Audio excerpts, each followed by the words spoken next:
안녕하십니까? 역사의 숨결과 문화의 향기를 따라 떠나는 시간, 여러분과 함께하게 되어 기쁩니다.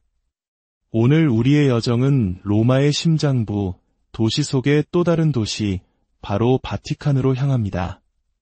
성베드로 대성전의 웅장한 돔이 하늘을 향해 뻗어있는 이곳은 전 세계 가톨릭 신앙의 중심지이자 수많은 예술과 역사의 보물이 잠들어 있는 곳입니다. 이야기를 시작하기에 앞서 잠시 주님의 은총을 구하는 마음으로 여러분께 부탁드립니다. 이 이야기가 여러분의 마음에 깊은 울림을 준다면 좋아요와 구독을 통해 더 많은 이들과 이 감동을 나누어 주십시오. 여러분의 작은 손길 하나하나가 저희에게는 큰 힘이 되며 마치 믿음의 씨앗을 심는 것과 같습니다. 이 시간을 함께하는 모든 분들께 하느님의 평화와 축복이 가득하기를 기도합니다. 자, 이제 2000년의 시간을 거슬러 올라가 성베드로 대성전이 서 있는 바로 그 땅 아래 숨겨진 비밀을 향한 여정을 시작하겠습니다. 우리가 오늘날 바티칸이라고 부르는 이 이름은 사실 가톨릭 교회가 이곳에 자리 잡기 훨씬 이전인 수천 년 전 고대 로마 시대부터 유래되었습니다. 이 지역은 바티카누스 언덕이라 불렸는데 이는 바테스 즉 예언자들이 바티키니아 신탁을 내리던 장소였기 때문입니다. 예언의 언덕이었던 셈입니다. 초기 로마 시대에 이 언덕 아래는 습지대였습니다. 로마인들은 도시를 확장하고 더 쾌적한 환경을 만들기 위해 수많은 습지에 물을 빼내는 대규모 토목 공사를 벌였고 바티카누스 언덕 주변도 예외는 아니었습니다. 서기 1세기 로마의 초기 황제 중 한 명인 칼리굴라는 이 땅에 거대한 원형 경기장을 건설했습니다. 주로 전차 경주를 위해 사용되던 이 경기장은 훗날 네로 황제에 의해 더욱 확장되고 화려하게 꾸며졌습니다. 그리고 바로 이곳에서 로마 역사의 비극적인 한 페이지가 쓰여집니다. 서기 64년 로마 대화제가 발생하자 네로 황제는 그 책임을 그리스도인들에게 돌리고 무자비한 박해를 명령했습니다. 수많은 신자들이 이 원형 경기장에서 순교했으며 그 중에는 예수님의 12제자 중 한 분인 성베드로 사도도 포함되어 있었습니다. 당시 로마의 법에 따라 성벽 바깥에 위치했던 이 지역은 자연스럽게 공동묘지로 사용되었습니다. 로마인들은 경기장 근처에 자신들의 죽은 이들을 묻었고 경기장에서 처형된 성베드로와 다른 순교자들 역시 이곳에 묻혔습니다. 고대 로마의 공동묘지, 즉 네크로폴리스는 보통 직선으로 뻗은 길 양옆으로 작은 기념물이나 무덤을 안치한 건축물들이 늘어선 형태였습니다. 부유한 가문은 더 크고 화려한 무덤을 지었고 가난한 이들은 소박한 무덤이나 벽감을 마련했습니다. 2세기에 접어들면서 네로의 원형 경기장은 점차 사용되지 않고 결국 해체되었지만 그 자리에 네크로폴리스는 계속해서 확장되었습니다. 시간이 흐르면서 성베드로의 소박한 무덤은 초기 그리스도인들에게 매우 중요한 순례지이자 예배의 중심지가 되었습니다. 그리고 마침내 서기 4세기 콘스탄티누스 대제가 밀라노 칙령을 통해 그리스도교를 공인하면서 역사는 새로운 전환점을 맞이합니다.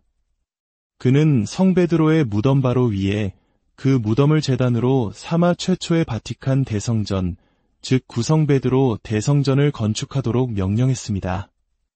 교회가 반석 위에 세워지리라는 예수님의 말씀처럼 교회는 문자 그대로 사도 베드로의 무덤이라는 반석 위에 세워진 것입니다. 이때 로마인들이 교회 건물로 바실리카 양식을 선택한 데에는 깊은 뜻이 있었습니다. 신상을 모시고 외부에서 제사를 지내는 데 중점을 두어 내부 공간이 좁았던 로마 신전과 달리 바실리카는 본래 법정이나 상업 활동을 위해 많은 사람을 수용할 수 있도록 지어진 거대한 공공 건물이었습니다. 초기 그리스도인들은 이교적 색채가 강한 신전 대신 로마 사회의 공적 질서와 연관된 바실리카 양식을 채택함으로써 자신들의 신앙을 사회 안에 자연스럽게 뿌리내리려 했습니다. 구성 베드로 대성전을 짓기 위해 언덕 경사면에 있던 네크로폴리스는 평평한 대지를 만들기 위해 흙으로 채워져 땅속 깊이 묻히게 되었습니다. 이렇게 지어진 구 대성전은 1000년이 넘는 세월 동안 굳건히 서 있었습니다. 하지만 16세기에 이르러 교황 율리오 2세는 더 크고 웅장한 새로운 교회를 짓기로 결심합니다. 그는 낡은 성전을 허물고 새로운 성전의 건설을 명했는데 이것이 바로 우리가 오늘날 보는 성베드로 대성전입니다. 미켈란젤로, 베르니니와 같은 당대 최고의 예술가와 건축가들이 참여한 이 대공사는 완공까지 무려 100년이 넘는 시간이 걸렸습니다. 이는 마치 우리 역사 속에서 수대에 걸쳐 궁궐을 짓고 성곽을 쌓았던 것처럼 여러 세대의 믿음과 헌신이 모여 이룬 위대한 결과물이었습니다. 새로운 대성전을 지으면서 옛 성전의 기둥과 자재 상당수가 재사용되었습니다. 그리고 이제 우리는 최첨단 기술 덕분에 위대한 유산을 그 어느 때보다 더 생생하고 가깝게 체험할 수 있게 되었습니다. 최근 바티칸은 인공지능과 같은 정교한 기술을 활용하여 대성전 전체를 놀라울 정도로 정밀한 디지털 모델, 이른바 디지털 트윈으로 복원하는 프로젝트를 공개했습니다. 이 프로젝트 덕분에 우리는 직접 방문해서는 볼 수 없는 세밀한 부분까지 탐험할 수 있게 되었습니다. 예를 들어 직접 방문한다면 지상에서는 너무 높아 잘 보이지 않는 베르니니의 작품 성베드로의 의자의 영광스러운 조각이나 돔 천장에 눈부신 모자이크를 바로 눈앞에서 보듯 확대하여 감상할 수 있습니다. 이는 단순히 건물을 보는 것을 넘어 그 안에 담긴 신앙과 예술의 혼을 느끼게 합니다. 이 놀라운 디지털 복원 작업은 수십만 장의 사진 촬영, 드론, 그리고 레이저 스캐닝 기술을 통해 이루어졌습니다. 대성전 내부와 외부의 모든 세부 사항이 디지털 공간에 그대로 복제되었고 인공지능이 빈틈을 채우고 디테일을 보강하여 완벽한 디지털 쌍둥이를 만들어냈습니다. 이 기술은 단순히 감상을 위한 것만이 아닙니다.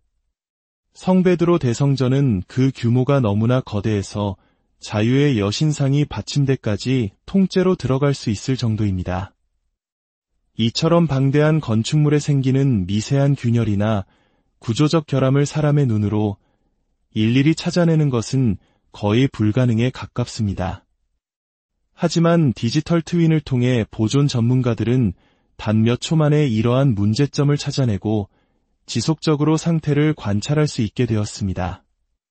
수세기 동안 마모된 타일이나 장식 조각을 찾아내 복원 계획을 세우는 데에도 결정적인 역할을 합니다.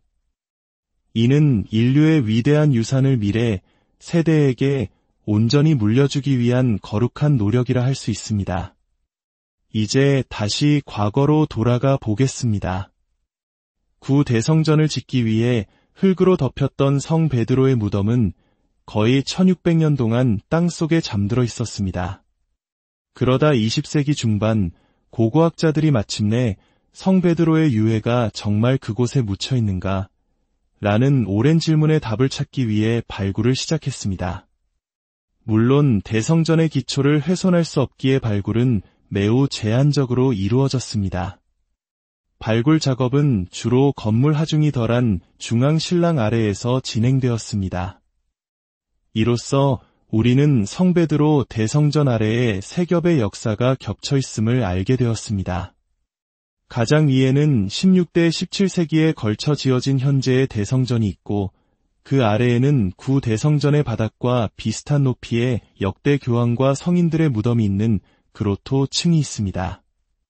그리고 가장 깊은 곳, 가장 오래된 층에 바로 발굴된 네크로폴리스가 자리하고 있습니다. 희미한 조명이 비추는 네크로폴리스의 복도를 걷는 것은 마치 고대 도시 폼페이의 거리를 걷는 듯한 신비로운 느낌을 줍니다. 잘 보존된 무덤들, 빛바랜 프레스코아와 조각들, 그리고 라틴어 비문과 초기 그리스도교 상징들은 로마의 이교 문화가 그리스도교 신앙으로 전환되던 역사의 흐름을 생생하게 보여줍니다. 발굴 과정에서 고고학자들은 중앙재단 바로 아래에서 작은 성소를 발견했습니다. 2세기경 초기 기독교 작가인 로마의 가이우스가 기록으로 남겼던 바로 그 가이우스의 기념물이었습니다. 그리고 이 성소 근처의 한 벽에서 초기 순례자들이 남긴 고대 낙서들이 발견되었습니다. 그 중에는 그리스어로 라고 쓰인 글귀가 있었습니다. 이는 베드로는 이곳에 있다의 축약형이었습니다. 당시 로마의 공식 언어는 라틴어였지만 신약 성서가 그리스어로 기록되었듯 초기 교회에서는 그리스어가 신앙의 언어로 널리 쓰였기에 이 낙서는 더욱 큰 의미를 가졌습니다. 그리고 마침내 이 작은 성소의 벽감 안에서 고고학자들은 결정적인 증거를 찾아냈습니다. 60세에서 70세 사이 남성의 유골이 최상의 존경을 의미하는 자색과 금실로 짠 천에 쌓인 채 발견된 것입니다. 유골에 묻은 흙의 흔적은 그가 원래 땅에 직접 묻혔음을 시사했습니다. 이 모든 증거는 한 사람을 가리키고 있었습니다. 바로 성 베드로 사도였습니다. 거의 2000년 만에 예수님과 함께 걸었던 사도의 유해가 다시 빛을 보게 된 순간이었습니다. 이러한 역사적 발견과 신앙의 상징들은 대성전 곳곳에 살아 숨쉬고 있습니다. 성 베드로의 유해가 발견된 곳 바로 그로토층에는 고백의 제대라 불리는 화려한 공간이 있습니다. 이곳의 벽감에는 중세시대의 예수님 모자이크와 함께 이고 썸 바이어, 베러타스 이티비터, 키 크레디트인 미 비베트라는 라틴어 명문이 새겨져 있습니다. 그 앞에는 작은 청동 항아리가 있는데 여기에는 팔리움이라는 양털띠가 보관됩니다. 팔리움은 매년 새로 임명된 관구장 대주교들에게 수여되는 것으로 목자가 양을 어깨에 맨 모습을 상징합니다. 이는 주교들이 예수님을 본받아 양떼를 돌보는 착한 목자가 되겠다는 다짐의 표식입니다. 고백의 제대 위에는 거대한 그리스 대리석으로 조각된 중앙제대가 있고 그 위로 베르니니의 걸작인 청동 발다키노가 하늘을 향해 웅장하게 솟아 있습니다. 고백의 제대로 내려가는 계단 입구의 청동문 뒷면에는 두 개의 거꾸로 된 십자가가 새겨져 있는데 이는 자신을 스승인 예수님과 같은 방식으로 죽을 자격이 없다 여겨 거꾸로 십자가에 못 박혀 순교한 성 베드로의 겸손과 신앙을 상징합니다. 바티칸 언덕의 작은 무덤에서 시작하여 상상조차 할 수 없는 규모의 대성전으로 이어진 성 베드로의 이야기는 이제 기술의 힘을 빌려 그 어느 때보다 더 많은 사람들에게 다가갈 수 있게 되었습니다. 이는 단순히 오래된 건축물을 둘러보는 것을 넘어 2000년의 신앙과 역사, 그리고 인류의 예술론이 어떻게 이어져 왔는지를 목격하는 경이로운 체험입니다. 이 이야기가 여러분의 마음에 신앙의 깊이를 더하고 삶의 작은 평화와 위안을 가져다 주었기를 바랍니다. 주님의 크신 축복이 여러분과 여러분의 가정에 늘 함께 하시기를 기도합니다. 들어주셔서 안녕하십니까? 역사의 숨결과 문화의 향기를 따라 떠나는 시간, 여러분과 함께하게 되어 기쁩니다. 오늘 우리의 여정은 로마의 심장부, 도시 속의 또 다른 도시, 바로 바티칸으로 향합니다. 성 베드로 대성전의 웅장한 돔이 하늘을 향해 뻗어있는 이곳은 전 세계 가톨릭 신앙의 중심지이자 수많은 예술과 역사의 보물이 잠들어 있는 곳입니다. 이야기를 시작하기에 앞서 잠시 주님의 은총을 구하는 마음으로 여러분께 부탁드립니다. 이 이야기가 여러분의 마음에 깊은 울림을 준다면 좋아요와 구독을 통해 더 많은 이들과 이 감동을 나누어 주십시오. 여러분의 작은 손길 하나하나가 저희에게는 큰 힘이 되며 마치 믿음의 씨앗을 심는 것과 같습니다. 이 시간을 함께하는 모든 분들께 하느님의 평화와 축복이 가득하기를 기도합니다. 자, 이제 2000년의 시간을 거슬러 올라가 성 베드로 대성전이 서 있는 바로 그 땅 아래 숨겨진 비밀을 향한 여정을 시작하겠습니다. 우리가 오늘날 바티칸이라고 부르는 이 이름은 사실 가톨릭 교회가 이곳에 자리 잡기 훨씬 이전인 수천 년 전 고대 로마 시대부터 유래되었습니다. 이 지역은 바티카누스 언덕이라 불렸는데 이는 바테스 즉 예언자들이 바티키니아 신탁을 내리던 장소였기 때문입니다. 예언의 언덕이었던 셈입니다. 초기 로마 시대에 이 언덕 아래는 습지대였습니다. 로마인들은 도시를 확장하고 더 쾌적한 환경을 만들기 위해 수많은 습지에 물을 빼내는 대규모 토목 공사를 벌였고 바티카누스 언덕 주변도 예외는 아니었습니다. 서기 1세기 로마의 초기 황제 중 한 명인 칼리굴라는 이 땅에 거대한 원형 경기장을 건설했습니다. 주로 전차 경주를 위해 사용되던 이 경기장은 훗날 네로 황제에 의해 더욱 확장되고 화려하게 꾸며졌습니다. 그리고 바로 이곳에서 로마 역사의 비극적인 한 페이지가 쓰여집니다. 서기 64년 로마 대화제가 발생하자 네로 황제는 그 책임을 그리스도인들에게 돌리고 무자비한 박해를 명령했습니다. 수많은 신자들이 이 원형 경기장에서 순교했으며 그 중에는 예수님의 12제자 중 한 분인 성 베드로 사도도 포함되어 있었습니다. 당시 로마의 법에 따라 성벽 바깥에 위치했던 이 지역은 자연스럽게 공동묘지로 사용되었습니다. 로마인들은 경기장 근처에 자신들의 죽은 이들을 묻었고 경기장에서 처형된 성 베드로와 다른 순교자들 역시 이곳에 묻혔습니다. 고대 로마의 공동묘지, 즉 네크로폴리스는 보통 직선으로 뻗은 길 양옆으로 작은 기념물이나 무덤을 안치한 건축물들이 늘어선 형태였습니다. 부유한 가문은 더 크고 화려한 무덤을 지었고 가난한 이들은 소박한 무덤이나 벽감을 마련했습니다. 2세기에 접어들면서 네로의 원형 경기장은 점차 사용되지 않고 결국 해체되었지만 그 자리에 네크로폴리스는 계속해서 확장되었습니다. 시간이 흐르면서 성 베드로의 소박한 무덤은 초기 그리스도인들에게 매우 중요한 순례지이자 예배의 중심지가 되었습니다. 그리고 마침내 서기 4세기 콘스탄티누스 대제가 밀라노 칙령을 통해 그리스도교를 공인하면서 역사는 새로운 전환점을 맞이합니다. 그는 성 베드로의 무덤 바로 위에 그 무덤을 제단으로 사마 최초의 바티칸 대성전, 즉 구성 베드로 대성전을 건축하도록 명령했습니다. 교회가 반석 위에 세워지리라는 예수님의 말씀처럼 교회는 문자 그대로 사도 베드로의 무덤이라는 반석 위에 세워진 것입니다. 이때 로마인들이 교회 건물로 바실리카 양식을 선택한 데에는 깊은 뜻이 있었습니다. 신상을 모시고 외부에서 제사를 지내는 데 중점을 두어 내부 공간이 좁았던 로마 신전과 달리 바실리카는 본래 법정이나 상업 활동을 위해 많은 사람을 수용할 수 있도록 지어진 거대한 공공 건물이었습니다. 초기 그리스도인들은 이교적 색채가 강한 신전 대신 로마 사회의 공적 질서와 연관된 바실리카 양식을 채택함으로써 자신들의 신앙을 사회 안에 자연스럽게 뿌리내리려 했습니다. 구성 베드로 대성전을 짓기 위해 언덕 경사면에 있던 네크로폴리스는 평평한 대지를 만들기 위해 흙으로 채워져 땅속 깊이 묻히게 되었습니다. 이렇게 지어진 구 대성전은 1000년이 넘는 세월 동안 굳건히 서 있었습니다.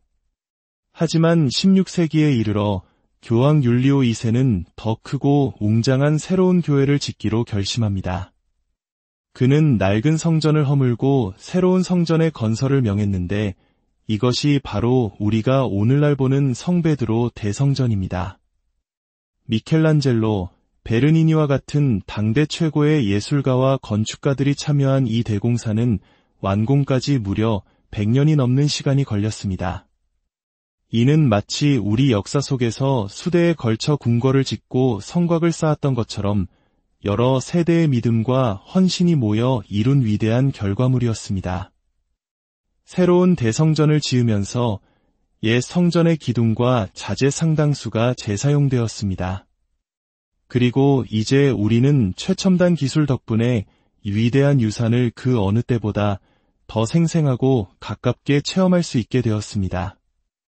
최근 바티칸은 인공지능과 같은 정교한 기술을 활용하여 대성전 전체를 놀라울 정도로 정밀한 디지털 모델, 이른바 디지털 트윈으로 복원하는 프로젝트를 공개했습니다.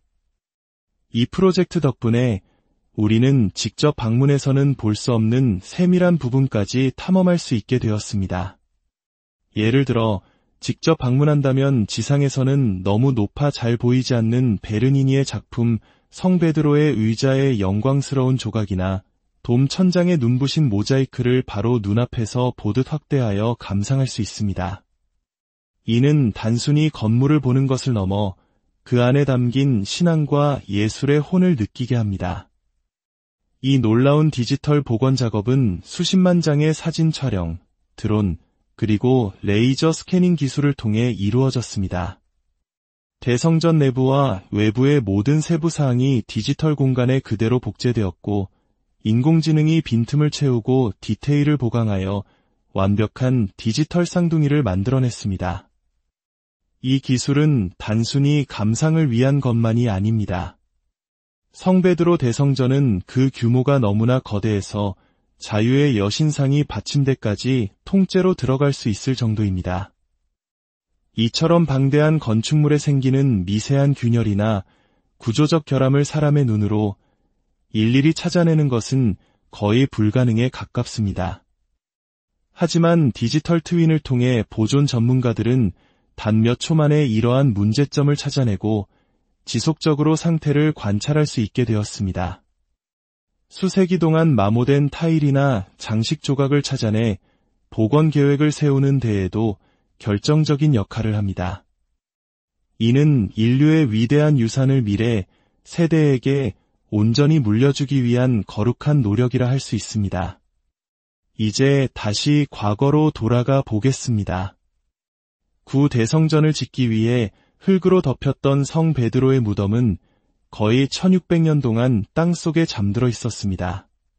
그러다 20세기 중반 고고학자들이 마침내 성 베드로의 유해가 정말 그곳에 묻혀 있는가? 라는 오랜 질문에 답을 찾기 위해 발굴을 시작했습니다. 물론 대성전의 기초를 훼손할 수 없기에 발굴은 매우 제한적으로 이루어졌습니다. 발굴 작업은 주로 건물 하중이 덜한 중앙 신랑 아래에서 진행되었습니다.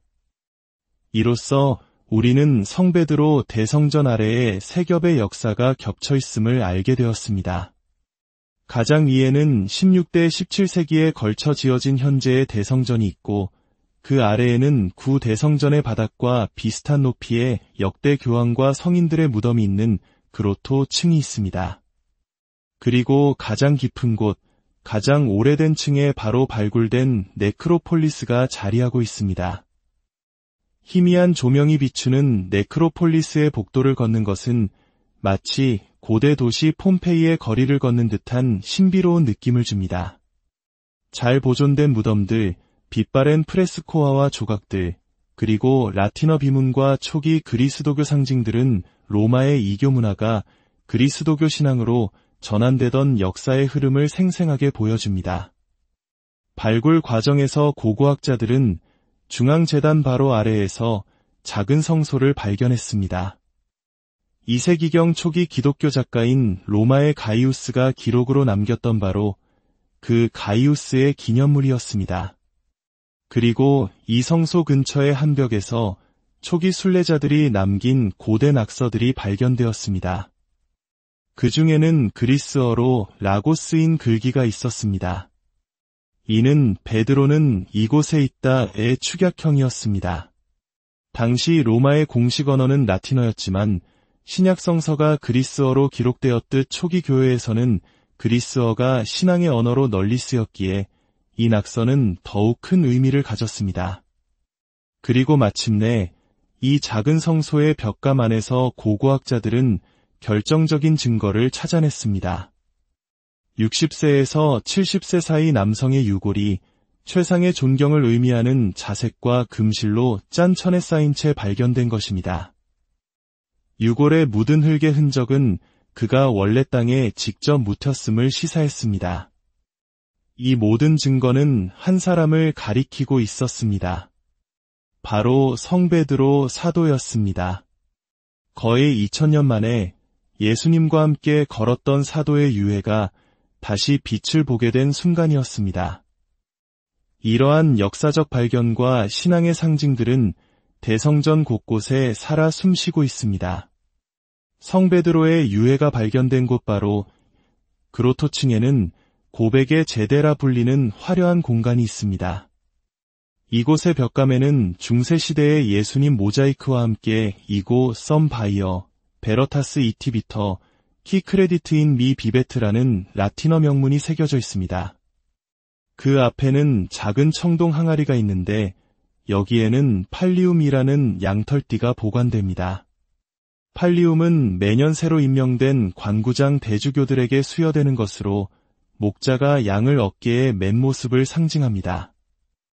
이는 주교들이 예수님을 본받아 양떼를 돌보는 착한 목자가 되겠다는 다짐의 표식입니다. 고백의 제대 위에는 거대한 그리스 대리석으로 조각된 중앙제대가 있고 그 위로 베르니니의 걸작인 청동 발다키노가 하늘을 향해 웅장하게 솟아 있습니다. 고백의 제대로 내려가는 계단 입구의 청동문 뒷면에는 2개의 거꾸로 된 십자가가 새겨져 있는데 이는 자신을 스승인 예수님과 같은 방식으로 죽을 자격이 없다 여겨 거꾸로 십자가에 못 박혀 순교한 성 베드로의 겸손과 신앙을 상징합니다.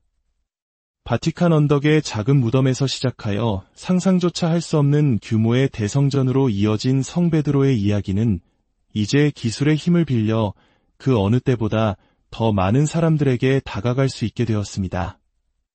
이는 단순히 오래된 건축물을 둘러보는 것을 넘어 2000년의 신앙과 역사, 그리고 인류의 예술론이 어떻게 이어져 왔는지를 목격하는 경이로운 체험입니다. 이 이야기가 여러분의 마음에 신앙의 깊이를 더하고 삶의 작은 평화와 위안을 가져다 주었기를 바랍니다. 주님의 크신 축복이 여러분과 여러분의 가정에 늘 함께 하시기를 기도합니다. 들어주셔서 안녕하십니까?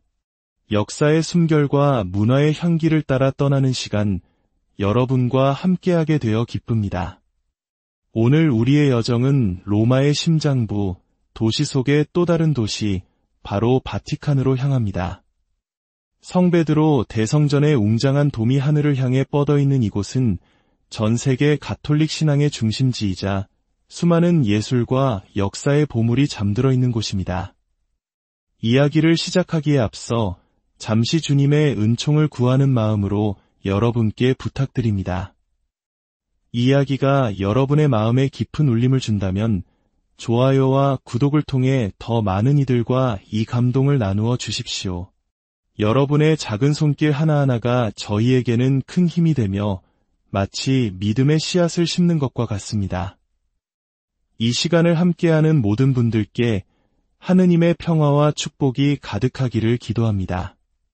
자, 이제 2000년의 시간을 거슬러 올라가 성베드로 대성전이 서 있는 바로 그 땅 아래 숨겨진 비밀을 향한 여정을 시작하겠습니다. 우리가 오늘날 바티칸이라고 부르는 이 이름은 사실 가톨릭 교회가 이곳에 자리 잡기 훨씬 이전인 수천 년 전 고대 로마 시대부터 유래되었습니다. 이 지역은 바티카누스 언덕이라 불렸는데 이는 바테스 즉 예언자들이 바티키니아 신탁을 내리던 장소였기 때문입니다. 예언의 언덕이었던 셈입니다. 초기 로마 시대에 이 언덕 아래는 습지대였습니다. 로마인들은 도시를 확장하고 더 쾌적한 환경을 만들기 위해 수많은 습지에 물을 빼내는 대규모 토목 공사를 벌였고 바티카누스 언덕 주변도 예외는 아니었습니다. 서기 1세기 로마의 초기 황제 중 한 명인 칼리굴라는 이 땅에 거대한 원형 경기장을 건설했습니다. 주로 전차 경주를 위해 사용되던 이 경기장은 훗날 네로 황제에 의해 더욱 확장되고 화려하게 꾸며졌습니다. 그리고 바로 이곳에서 로마 역사의 비극적인 한 페이지가 쓰여집니다. 서기 64년 로마 대화제가 발생하자 네로 황제는 그 책임을 그리스도인들에게 돌리고 무자비한 박해를 명령했습니다.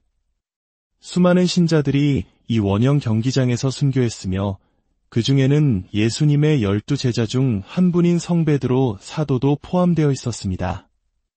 당시 로마의 법에 따라 성벽 바깥에 위치했던 이 지역은 자연스럽게 공동묘지로 사용되었습니다. 로마인들은 경기장 근처에 자신들의 죽은 이들을 묻었고 경기장에서 처형된 성 베드로와 다른 순교자들 역시 이곳에 묻혔습니다. 고대 로마의 공동묘지, 즉 네크로폴리스는 보통 직선으로 뻗은 길 양옆으로 작은 기념물이나 무덤을 안치한 건축물들이 늘어선 형태였습니다. 부유한 가문은 더 크고 화려한 무덤을 지었고 가난한 이들은 소박한 무덤이나 벽감을 마련했습니다. 2세기에 접어들면서 네로의 원형 경기장은 점차 사용되지 않고 결국 해체되었지만 그 자리에 네크로폴리스는 계속해서 확장되었습니다. 시간이 흐르면서 성 베드로의 소박한 무덤은 초기 그리스도인들에게 매우 중요한 순례지이자 예배의 중심지가 되었습니다. 그리고 마침내 서기 4세기 콘스탄티누스 대제가 밀라노 칙령을 통해 그리스도교를 공인하면서 역사는 새로운 전환점을 맞이합니다. 그는 성 베드로의 무덤 바로 위에 그 무덤을 제단으로 사마 최초의 바티칸 대성전, 즉 구성 베드로 대성전을 건축하도록 명령했습니다. 교회가 반석 위에 세워지리라는 예수님의 말씀처럼 교회는 문자 그대로 사도 베드로의 무덤이라는 반석 위에 세워진 것입니다. 이때 로마인들이 교회 건물로 바실리카 양식을 선택한 데에는 깊은 뜻이 있었습니다. 신상을 모시고 외부에서 제사를 지내는 데 중점을 두어 내부 공간이 좁았던 로마 신전과 달리 바실리카는 본래 법정이나 상업 활동을 위해 많은 사람을 수용할 수 있도록 지어진 거대한 공공 건물이었습니다. 초기 그리스도인들은 이교적 색채가 강한 신전 대신 로마 사회의 공적 질서와 연관된 바실리카 양식을 채택함으로써 자신들의 신앙을 사회 안에 자연스럽게 뿌리내리려 했습니다. 구성 베드로 대성전을 짓기 위해 언덕 경사면에 있던 네크로폴리스는 평평한 대지를 만들기 위해 흙으로 채워져 땅속 깊이 묻히게 되었습니다. 이렇게 지어진 구 대성전은 1000년이 넘는 세월 동안 굳건히 서 있었습니다. 하지만 16세기에 이르러 교황 율리오 2세는 더 크고 웅장한 새로운 교회를 짓기로 결심합니다. 그는 낡은 성전을 허물고 새로운 성전의 건설을 명했는데 이것이 바로 우리가 오늘날 보는 성 베드로 대성전입니다. 미켈란젤로, 베르니니와 같은 당대 최고의 예술가와 건축가들이 참여한 이 대공사는 완공까지 무려 100년이 넘는 시간이 걸렸습니다.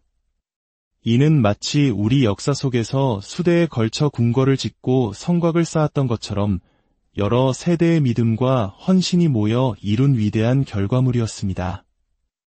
새로운 대성전을 지으면서 옛 성전의 기둥과 자재 상당수가 재사용되었습니다.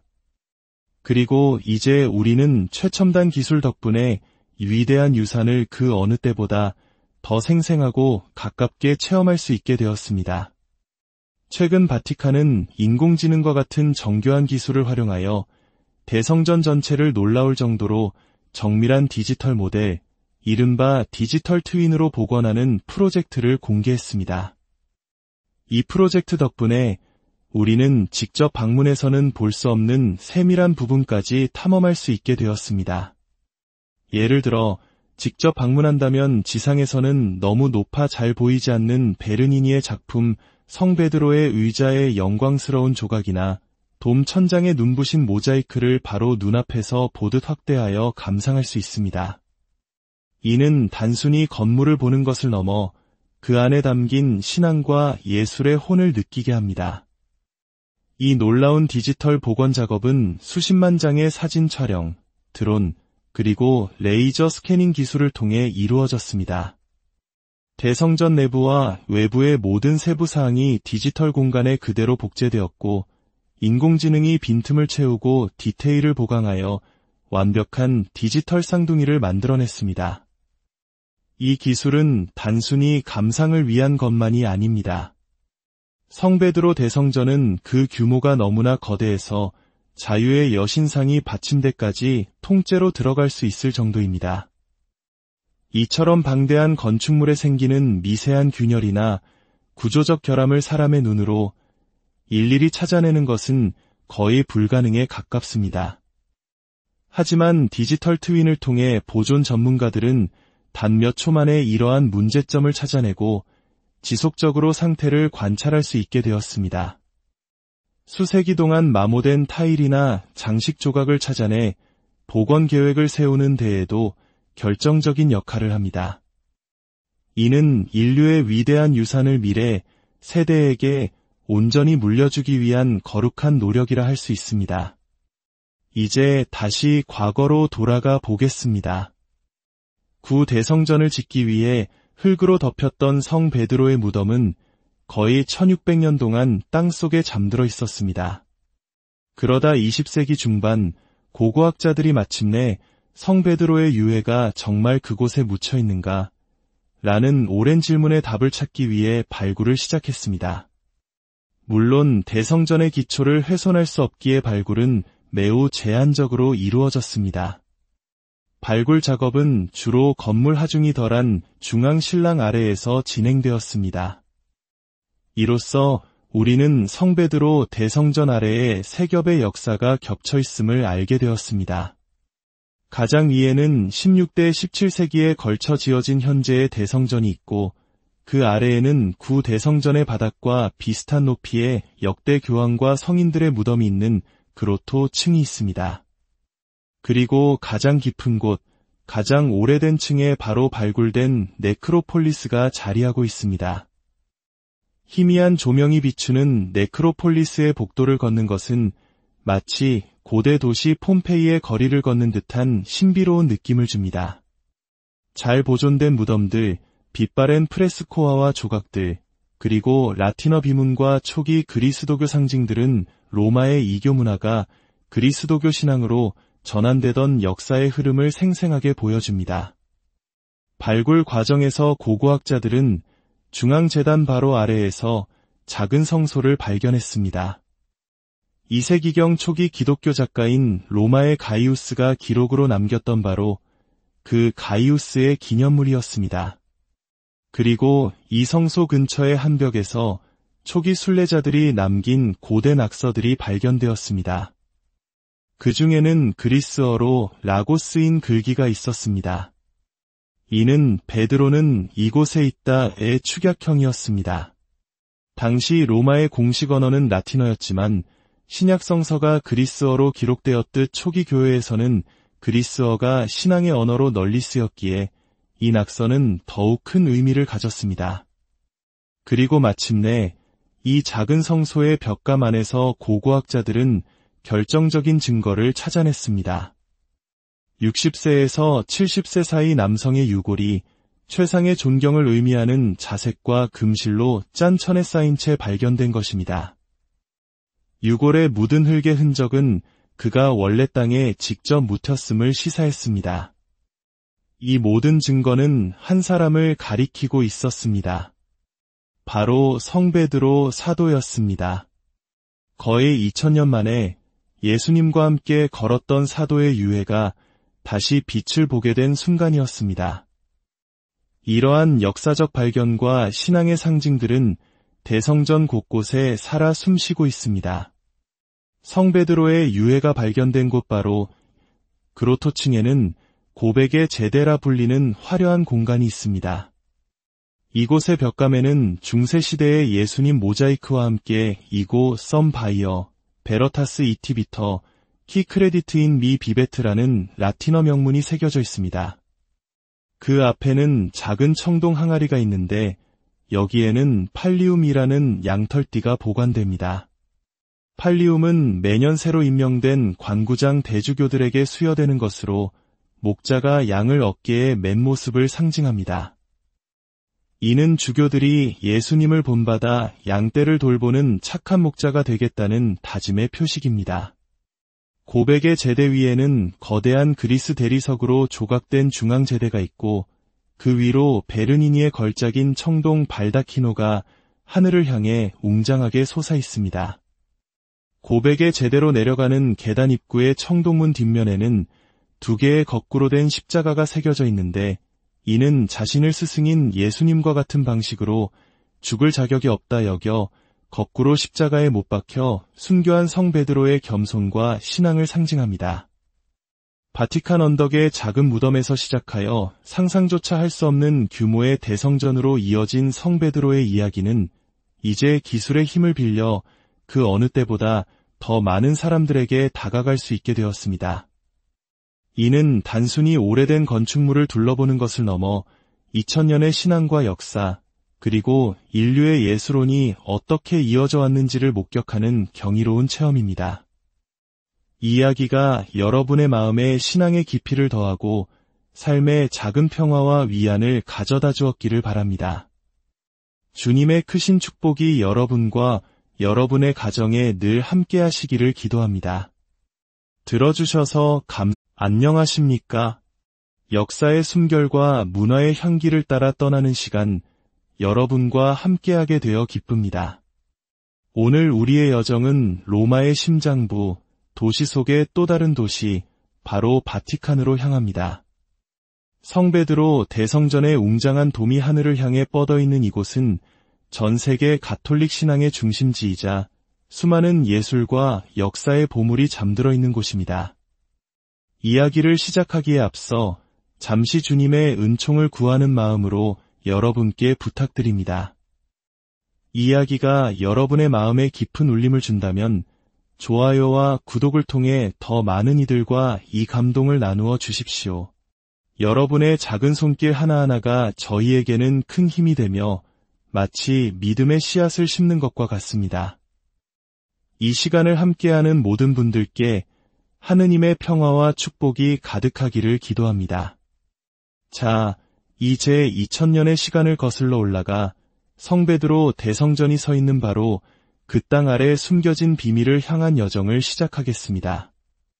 우리가 오늘날 바티칸이라고 부르는 이 이름은 사실 가톨릭 교회가 이곳에 자리 잡기 훨씬 이전인 수천 년 전 고대 로마 시대부터 유래되었습니다. 이 지역은 바티카누스 언덕이라 불렸는데 이는 바테스 즉 예언자들이 바티키니아 신탁을 내리던 장소였기 때문입니다. 예언의 언덕이었던 셈입니다. 초기 로마 시대에 이 언덕 아래는 습지대였습니다. 로마인들은 도시를 확장하고 더 쾌적한 환경을 만들기 위해 수많은 습지에 물을 빼내는 대규모 토목 공사를 벌였고 바티카누스 언덕 주변도 예외는 아니었습니다. 서기 1세기 로마의 초기 황제 중 한 명인 칼리굴라는 이 땅에 거대한 원형 경기장을 건설했습니다. 주로 전차 경주를 위해 사용되던 이 경기장은 훗날 네로 황제에 의해 더욱 확장되고 화려하게 꾸며졌습니다. 그리고 바로 이곳에서 로마 역사의 비극적인 한 페이지가 쓰여집니다. 서기 64년 로마 대화제가 발생하자 네로 황제는 그 책임을 그리스도인들에게 돌리고 무자비한 박해를 명령했습니다. 수많은 신자들이 이 원형 경기장에서 순교했으며 그 중에는 예수님의 12제자 중 한 분인 성 베드로 사도도 포함되어 있었습니다. 당시 로마의 법에 따라 성벽 바깥에 위치했던 이 지역은 자연스럽게 공동묘지로 사용되었습니다.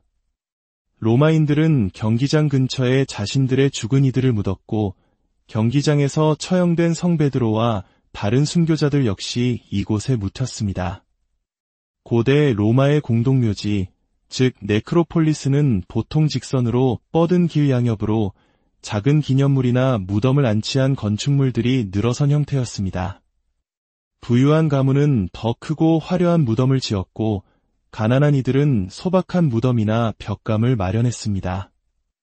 2세기에 접어들면서 네로의 원형 경기장은 점차 사용되지 않고 결국 해체되었지만 그 자리에 네크로폴리스는 계속해서 확장되었습니다. 시간이 흐르면서 성 베드로의 소박한 무덤은 초기 그리스도인들에게 매우 중요한 순례지이자 예배의 중심지가 되었습니다. 그리고 마침내 서기 4세기 콘스탄티누스 대제가 밀라노 칙령을 통해 그리스도교를 공인하면서 역사는 새로운 전환점을 맞이합니다.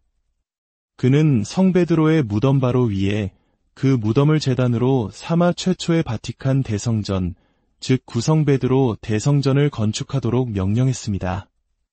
교회가 반석 위에 세워지리라는 예수님의 말씀처럼 교회는 문자 그대로 사도 베드로의 무덤이라는 반석 위에 세워진 것입니다.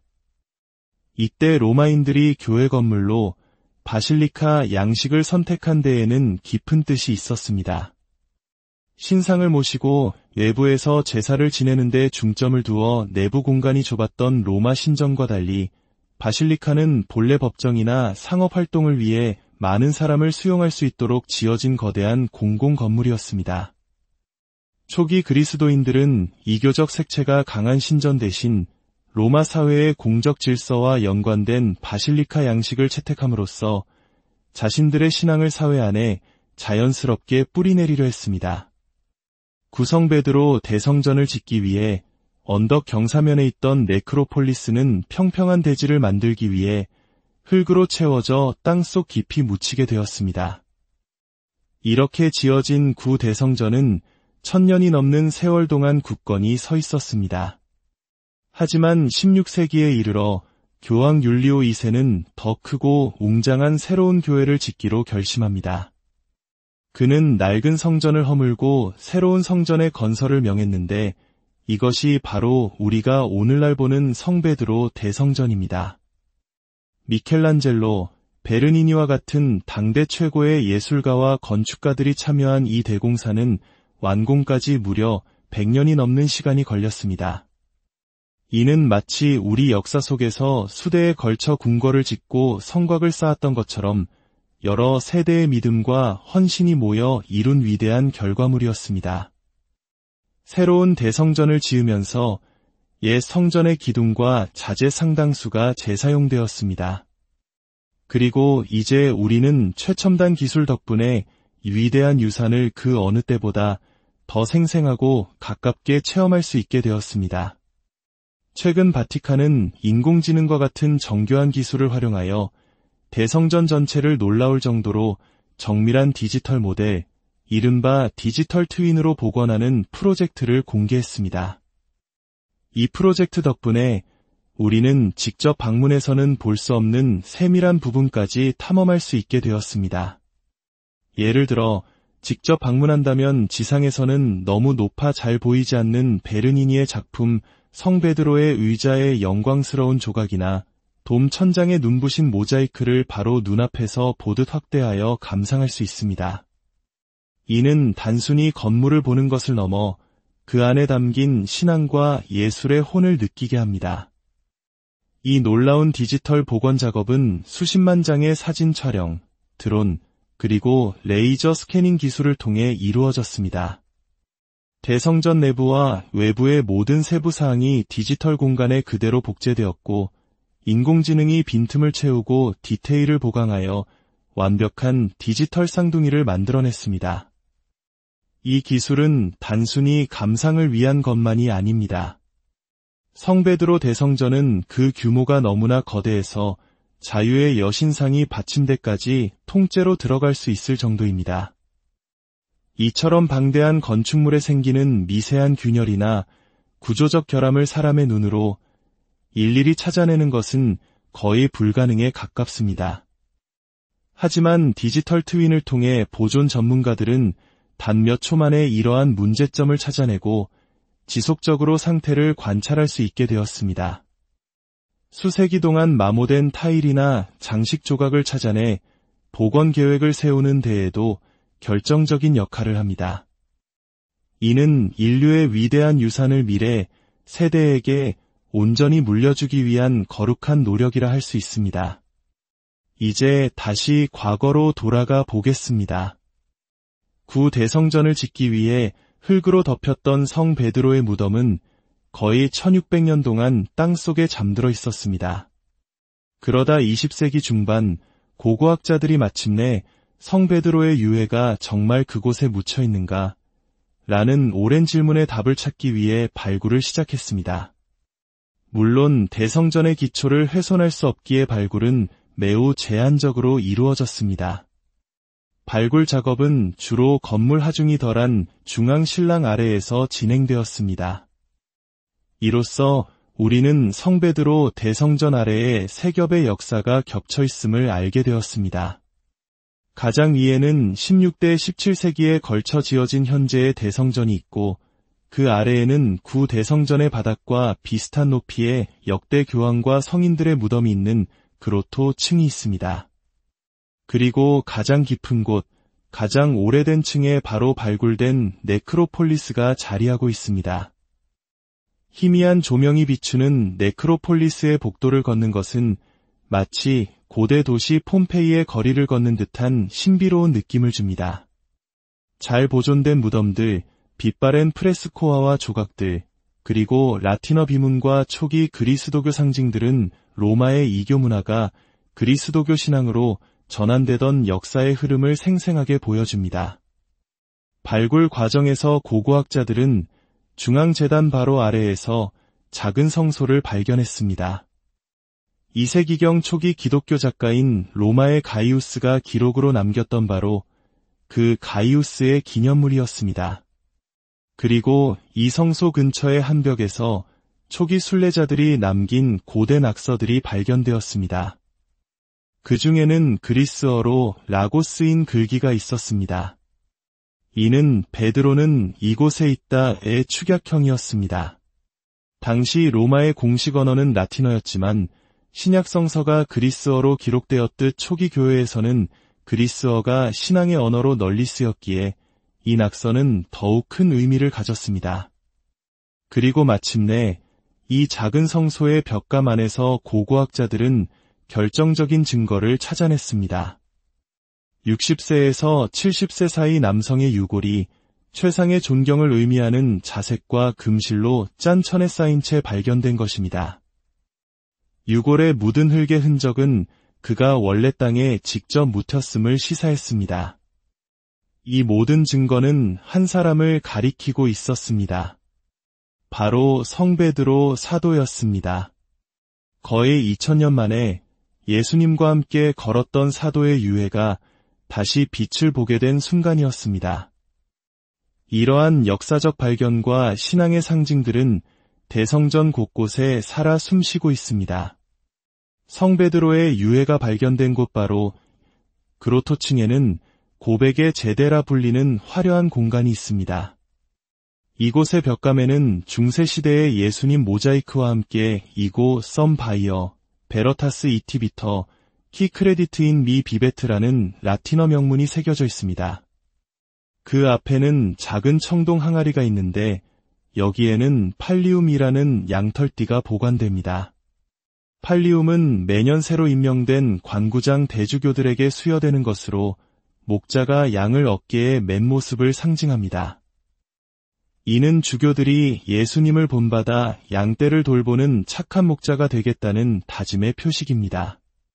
고백의 제대 위에는 거대한 그리스 대리석으로 조각된 중앙제대가 있고 그 위로 베르니니의 걸작인 청동 발다키노가 하늘을 향해 웅장하게 솟아 있습니다. 고백의 제대로 내려가는 계단 입구의 청동문 뒷면에는 두 개의 거꾸로 된 십자가가 새겨져 있는데 이는 자신을 스승인 예수님과 같은 방식으로 죽을 자격이 없다 여겨 거꾸로 십자가에 못 박혀 순교한 성 베드로의 겸손과 신앙을 상징합니다.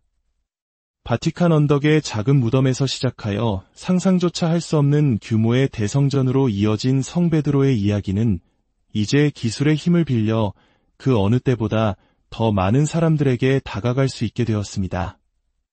이는 단순히 오래된 건축물을 둘러보는 것을 넘어 2000년의 신앙과 역사, 그리고 인류의 예술론이 어떻게 이어져 왔는지를 목격하는 경이로운 체험입니다.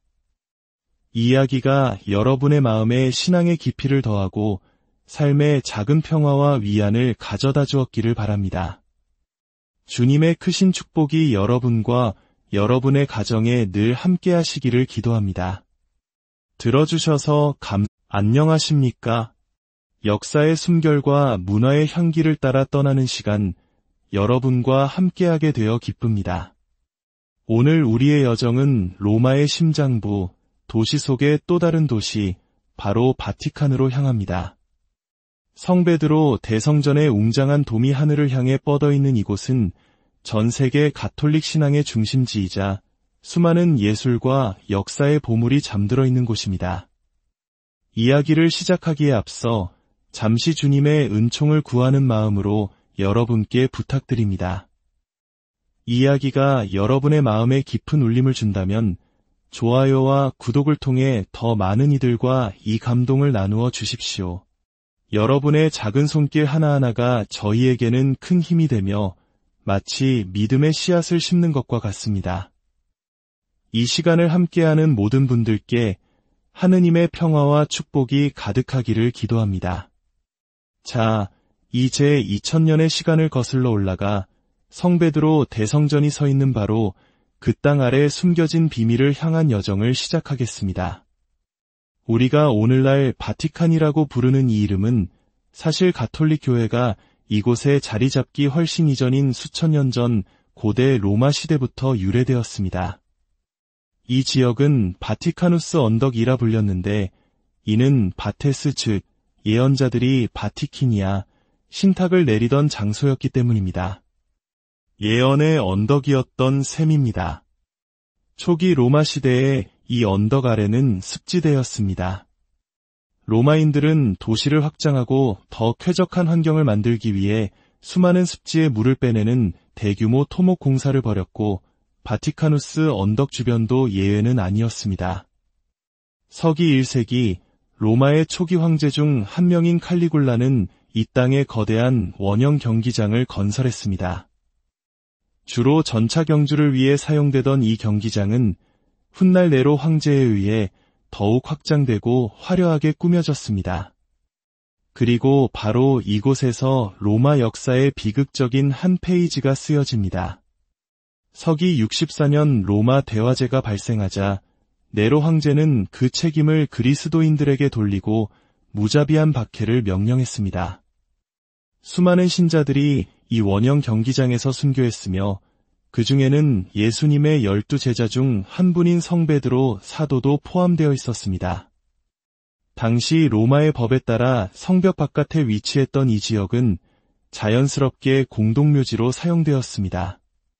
로마인들은 경기장 근처에 자신들의 죽은 이들을 묻었고 경기장에서 처형된 성 베드로와 다른 순교자들 역시 이곳에 묻혔습니다. 고대 로마의 공동묘지, 즉 네크로폴리스는 보통 직선으로 뻗은 길 양옆으로 작은 기념물이나 무덤을 안치한 건축물들이 늘어선 형태였습니다. 부유한 가문은 더 크고 화려한 무덤을 지었고 가난한 이들은 소박한 무덤이나 벽감을 마련했습니다. 2세기에 접어들면서 네로의 원형 경기장은 점차 사용되지 않고 결국 해체되었지만 그 자리에 네크로폴리스는 계속해서 확장되었습니다. 시간이 흐르면서 성 베드로의 소박한 무덤은 초기 그리스도인들에게 매우 중요한 순례지이자 예배의 중심지가 되었습니다. 그리고 마침내 서기 4세기 콘스탄티누스 대제가 밀라노 칙령을 통해 그리스도교를 공인하면서 역사는 새로운 전환점을 맞이합니다. 그는 성 베드로의 무덤 바로 위에 그 무덤을 제단으로 사마 최초의 바티칸 대성전, 즉 구성 베드로 대성전을 건축하도록 명령했습니다. 교회가 반석 위에 세워지리라는 예수님의 말씀처럼 교회는 문자 그대로 사도 베드로의 무덤이라는 반석 위에 세워진 것입니다. 이때 로마인들이 교회 건물로 바실리카 양식을 선택한 데에는 깊은 뜻이 있었습니다. 신상을 모시고 외부에서 제사를 지내는 데 중점을 두어 내부 공간이 좁았던 로마 신전과 달리 바실리카는 본래 법정이나 상업 활동을 위해 많은 사람을 수용할 수 있도록 지어진 거대한 공공 건물이었습니다. 초기 그리스도인들은 이교적 색채가 강한 신전 대신 로마 사회의 공적 질서와 연관된 바실리카 양식을 채택함으로써 자신들의 신앙을 사회 안에 자연스럽게 뿌리내리려 했습니다. 구성 베드로 대성전을 짓기 위해 언덕 경사면에 있던 네크로폴리스는 평평한 대지를 만들기 위해 흙으로 채워져 땅속 깊이 묻히게 되었습니다. 이렇게 지어진 구대성전은 1000년이 넘는 세월 동안 굳건히 서 있었습니다. 하지만 16세기에 이르러 교황 율리오 2세는 더 크고 웅장한 새로운 교회를 짓기로 결심